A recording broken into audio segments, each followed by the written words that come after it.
Hello, everyone. This devotional is called Matthew 22:37-40. I was Santa about 14 years ago.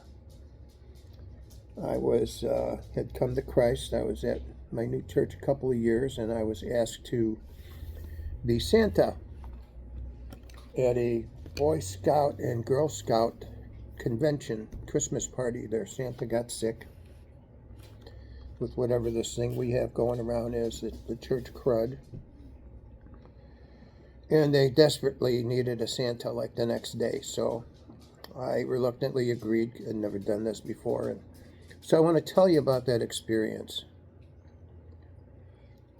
This always has stuck with me for reasons you probably would have no idea why, but here it is. So I get there, I put on the Santa suit. There's maybe 300 people there. Easily 2/3 of them are kids, various ages, and I put on the Santa outfit, and the guy comes in and says, "You ready to come out?" I said, "Yeah." So he says, ladies and gentlemen, here's Santa." So I come walking out, and imagine if this were you, okay? So I walk out, and there's 300 people there. Every single one of them is looking at me. They're smiling, they're clapping. Everybody looks happy.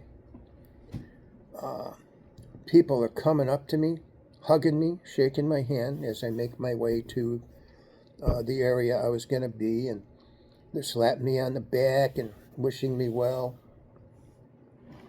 And I thought, wow, I've never had people treat me this way in my life. Certainly I have, individually, a few people, but they have a whole room of people come up to you like this and treat you like this.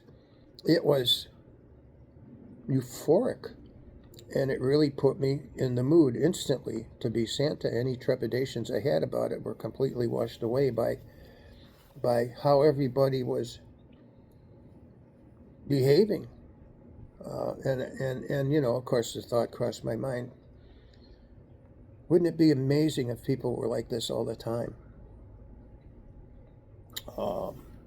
Now, of course, Santa has nothing to do with God, and I know that. So, but there's a method to my madness here. The point I'm making is, it was how they treated me.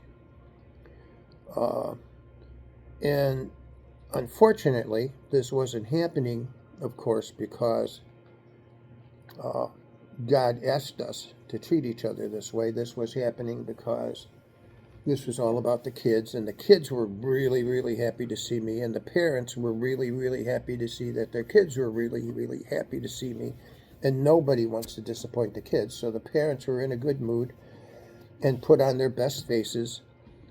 So I'm sure there was, a certain amount of phoniness or pretense behind this stuff. But anyway, that aside, I still carry that moment to this day. And I ponder it, and I ask myself, what if we just treated each other the way I was treated for that 45 minutes or 60 minutes, whatever it was? The feeling was unbelievable. And them being so nice to me made me be so nice to them. I was caught up in that moment because all my cares, all my worries, everything else went out the door. It was such an incredible moment to have that feeling. Honestly, I've never seen a church this exuberant when people walk in. We're certainly nice to people, don't get me wrong. We're a welcoming church. But the level of enthusiasm, the level of There wasn't anybody sitting in a corner, mind you. I mean, everybody. Imagine if everybody looked at you when you walked in the church. And they go, hi. And, they raise their hand and they call you by name. They know who you are. People get out of their seats as you come down the aisle. They wish you well. Maybe we should try that some Sunday, huh? And I can't help but think if we could behave this way, it would change the world. So why did I call this Matthew 22, 37, 40? Because I'm going to read to you Matthew 22, verses 37 through 40. And this is Christ speaking. And you know this passage very well.